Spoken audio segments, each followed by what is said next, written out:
శ్రీమాత్రే నమ. జయ గురు దత్తాత్రేయ నమ. ఈ వీడియోలో మనం కుంభరాశి వారికి మార్చి 15 నుంచి 21 మధ్యలో జరగబోయే వారఫలాలు పరిశీలించినప్పుడు మరి కుంభరాశి వారికి ప్రస్తుతం ధనస్థానంలో, కుటుంబ స్థానంలో 3 గ్రహాలు సంచరించడం, ప్రధానంగా శుక్రుడు ఈ కుంభరాశి వారికి యోగకారకుడు, చతుర్థ భాగ్యాధిపతిగా. అటువంటి శుక్రుడు ధనస్థానంలో సంచరిస్తూ రాష్ట్రాధిపతి శనితో కలిసి ఉన్నాడు. ఇది కంప్లీట్గా ఇప్పటి వరకు వ్యక్తిగతంగా మీరు, మీ కుటుంబ సభ్యులు ఎదుర్కొన్నటువంటి ఆర్థిక పరమైనటువంటి సమస్యలు పరిష్కారం అవుతాయి. చాలా కాలంగా మీకు, మీ కుటుంబానికి దూరంగా ఉన్నటువంటి మీ బంధువులు, అంటే మీ కుమార్తె, కోడలో, ఎవరో ఒకరు తిరిగి మళ్ళా మీ కుటుంబంలో కలుసుకొని మీ కుటుంబ పరిస్థితి, వ్యక్తిగతంగా మీ పరిస్థితి గమనించి మీకు సంపూర్ణంగా ఆర్థిక పరంగా అండదండలుగా ఉండే అవకాశం ఉంది. అలాగే ఈ సమయంలో మీ పేరుతో స్థిరంగా వచ్చే ఆదాయం ఏర్పాటు చేయడం కానీ, లేదంటే మీకు ఏదైనా ఒక స్థిరాస్తి కొనిపెట్టడం కానీ జరిగే అవకాశం ఉంది. ప్రధానంగా ఈ కుటుంబంలో, ఈ రాశిలో ఉన్నటువంటి స్త్రీలకి, వ్యక్తిగతంగా స్త్రీలకు కానీ, కుటుంబంలో ఉన్నటువంటి స్త్రీలకు కానీ ఉద్యోగ అవకాశాలు రావడం జరుగుతుంది. కొత్తగా మీరు ఎడ్యుకేషన్ కంప్లీట్ చేసి క్యాంపస్ సెలక్షన్లో అన్న వస్తుంది. మీరు ఏదన్నా వృత్తిలో, అది ఏదన్నా కళారంగంలో కానీ, డ్యాన్సు, మ్యూజిక్ అటువంటి అవ్వచ్చు, చేతి వృత్తులు అవ్వచ్చు, ముఖ్యంగా ఈ లేడీస్ సంబంధించిన వృత్తిలో ఫ్యాషన్ డిజైనింగు, లేదంటే ఈ కుట్టు సంబంధించింది, టైలరింగు, అటువంటి వాటిలో ఉన్నా సరే కంప్లీట్గా మీకు మీ యొక్క స్థాయికి తగ్గట్టుగా ఉపాధి అవకాశాలు లభించడం జరుగుతుంది. అలాగే వివాహం కొరకు మీ కుటుంబంలో ఎవరైతే ఎదురు చూస్తున్నారో వారికి ఈ సమయంలో వివాహ ప్రయత్నాలు చాలా వరకు ఫలిస్తాయి. దాంతోపాటుగా రవిగ్రహం కూడా ఇదే వారం అంతా ఇంచుమించుగా ఒక నెల రోజుల పాటు ఇదే రాశిలో సంచరించడం వల్ల మీకు ఏదైనా ప్రభుత్వ పదవికి అవకాశం ఉన్నా, ఒక ప్రభుత్వ ఉద్యోగం రావాల్సి ఉన్నా, ఒక నామినేటెడ్ పోస్ట్ రావాల్సి ఉన్నా, ఈ సమయంలో మీరు ప్రయత్నం చేయడం వల్ల కంప్లీట్గా వ్యక్తిగతంగా మీకు కానీ, మీ కుటుంబంలో ఒకరికి ప్రభుత్వ హోదా, ఇదంటే ఎటువంటి గవర్నమెంట్ సర్వీస్ లాంటిది వారసత్వంగా రావాల్సింది రావడం జరుగుతుంది. అలాగే ప్రభుత్వ పథకాలు కూడా మీకు అనుకూలంగా రావడం జరుగుతూ ఉంటుంది. ఇది ఒక పక్కన పెడితే, రాశి యందు ఉన్నటువంటి రాశ్యాధిపతి రాహు చాలా విపరీతంగా మీరు ట్రై చేస్తుంటే మీకు వ్యతిరేకంగా కొంతమంది పనిచేస్తూ ఉంటారు. అంటే కుజుడు రాశి యందు సంచరిస్తూ రాహుతో కలియడం వల్ల చిన్న విషయానికి కూడా బాగా ఎమోషన్, కోపానికి ఫీల్ అవ్వడం, ఎదుటివారు ఏమి చెప్పినా దాన్ని అర్థం చేసుకోకుండా ఓవర్గా రియాక్ట్ అవ్వడం, ప్రతి వాళ్ళ మీద విమర్శనలుగా చూడటం, ప్రతి వాడిని శత్రువుగానే చూడటం, ఈ విధమైనటువంటి భావన మీతో కలుగుతూ కొన్ని వచ్చిన అవకాశాలు పోగొట్టుకోవడం జరుగుతూ ఉంటుంది. మీకు మంచి చేద్దామని వచ్చిన వారిని కూడా మీరు అర్థం చేసుకోకుండా వారిని దూరం చేయడం జరుగుతూ ఉంటుంది. ఈ విషయంలో కొంత జాగ్రత్తగా మీరు ఆలోచించడం మంచిది. ఇక బుధుడు రాశిలో సంచరించడం కూడా కొన్ని కొత్త అవకాశాలు వస్తూ ఉంటాయి. ఒకేసారి వచ్చిన అవకాశాలు కూడా 2-3 ఒకేసారి రావడం వల్ల కూడా కొంత సందిగ్ధత ఏర్పడుతూ ఉంటుంది. ఎవరిని ఈ సమయంలో మీరు నమ్మలేకపోవడం వల్ల కూడా కొంత ఇబ్బందులు ఈ సమయంలో మీకు జరిగే అవకాశం ఉంటుంది. కాబట్టి సాధారణంగా ఏదైనా ఇప్పుడున్నటువంటి అవకాశాల్లో ప్రశాంతంగా ఆలోచించి ఎవరు మంచి, ఎవరు చెడు నిర్ణయించుకోవడం, వచ్చిన ప్రతి వారిని విమర్శించకుండా జాగ్రత్తగా ఆలోచిస్తే ఖచ్చితంగా మీకు ఒక సమస్యకు పరిష్కారం దొరుకుతూ ఉంటుంది. ఎందుకంటే మీకు ఈ పాపగ్రహాలు రాశి యందు సంచరిస్తున్నాం.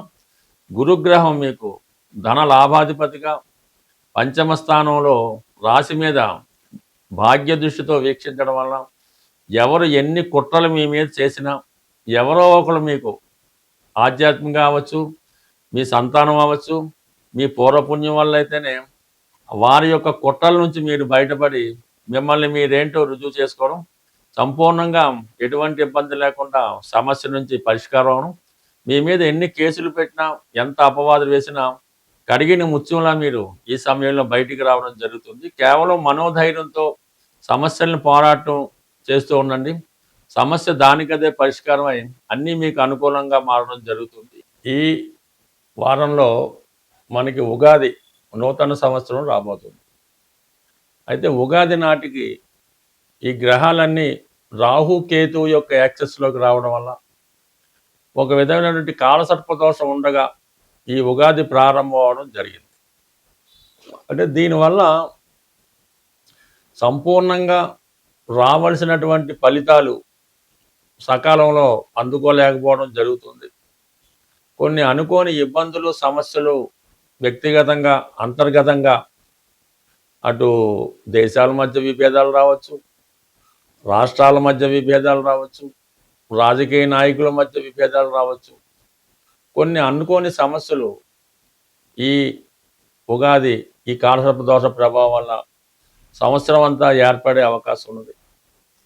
అయితే మరి ఈ సంవత్సరానికి రాజు గురువు అవటం వల్ల ఆధ్యాత్మిక శక్తితో, అంటే బాగా ప్రతి ఒక్కరు కూడా పూర్తిగా దైవం మీద భారం వేయడం వల్ల, అంటే అది నిరంతరం ఏదో ఒక భగవన్నామ స్మరణ అది అలవాటుగా చేసుకొని, ఎవరు మతాన్ని బట్టి, ఎవరి యొక్క అలవాటును బట్టి, ఆలోచనను బట్టి, సాంప్రదాయాన్ని బట్టి అది మీరు మననం చేసుకోవడం వల్ల చిన్నపాటి మంత్రం అవ్వచ్చు, లేదంటే పెద్దదన్న అవ్వచ్చు, మరి ఎక్కువగా మరి అందరికీ జగత్రక్షకుడైనటువంటి ఆ శ్రీమన్నారాయణుడు వెంకటేశ్వర స్వామి అవ్వచ్చు, విష్ణుమూర్తి అవ్వచ్చు, అంటే ప్రధానంగా విష్ణు సహస్రనామాన్ని పారాయణ చేయడం వల్ల, లేదంటే మీకు ఇష్టమైనటువంటిది లలితా సహస్రనామం, శివనామస్మరణం, గోవిందనామాలో ఏవో ఒకటి రోజు వీలు లేకపోతే వారంకోసారి ఇలా చేయడం వల్ల, ఎక్కువ పుణ్య కార్యక్రమాల్లో పాల్గొనడం వల్ల అటు ప్రపంచ దేశాలతో పాటు మనము కూడా సుభిక్షంగా ఉండే అవకాశం ఉంటుంది. కాబట్టి ప్రతి ఒక్కరూ అంటే ఈ సంవత్సరం గురువు రాజు అవ్వటం వల్ల ఇది మీకు మంచి ఫలితం జరిగే అవకాశం ఉంది. అందరితో పాటు మనము బాగుండాలనే మన ఆలోచన కూడా నెరవేరే అవకాశం ఉంది. కాబట్టి సాధ్యమైనంత వరకు మరి భగవన్నామ స్మరణ చేస్తూ ఎవరినైనా మరి దేవాలయాల్ని రక్షించడం, ధర్మాన్ని రక్షించడం, ఇవన్నీ చేయడం వల్ల చాలా వరకు ప్రతి ఒక్కరికి మంచి ఫలితాలు రావడం జరుగుతూ ఉంటుంది. అలాగే ఈ ఉగాది రోజు మీకు కామన్గా మరి ఎవరైతే తొందరగా వివాహం జరగాలి, లేదంటే ఉద్యోగం రావాలి అని కోరుకుంటున్నారో, ఈరోజు వాళ్ళు కనీసం అంటే ఈ నవధాన్యాల్లో ప్రధానంగా 3 పెసలు, మినుములు, కందులు, గోధుమలు ఏవో ఒక 3 ప్రధానంగా తీసుకొని మీ పిడికిలతో ఒక్కొక్క పిడికిలతో అంటే 3 తీసుకోండి. ఒక పిడికిలతో మినుములు అవ్వచ్చు, పెసలు అవ్వచ్చు, గోధుమలు అవ్వచ్చు, కందులు అవ్వచ్చు, ఇది 3 పిడికలు ఒకే పాత్రలో పోసి చక్కగా నానబెట్టి, అవి నానిన తర్వాత ఏదైనా గోవుకి, చక్కని కామధేనుకో గోవుకో అది పెట్టడం వల్ల ఆ గోవు తింటుండగా మీరు గోవు చుట్టూ 3 ప్రదక్షిణలు చేసి ఆ గోవుకి నమస్కారం చేయడం వల్ల, ఇంకా అవకాశం ఉన్నవాళ్ళు గోపూజది చేసుకుంటే చాలా మంచిది.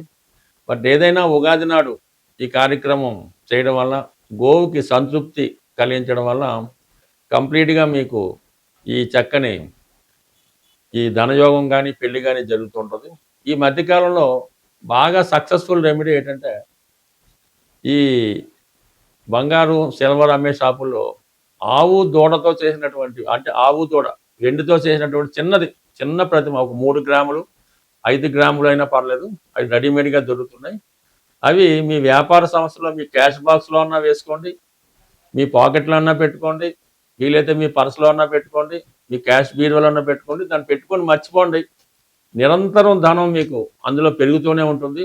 ఈ వెండితో చేసినటువంటి ఆవు దూడ బొమ్మ మీ క్యాష్ బాక్స్లో పెట్టుకున్నా, మీ దగ్గర ఉంచుకున్నా, మీకు ధనానికి లోటు రాకుండా 100% పనిచేస్తుంది.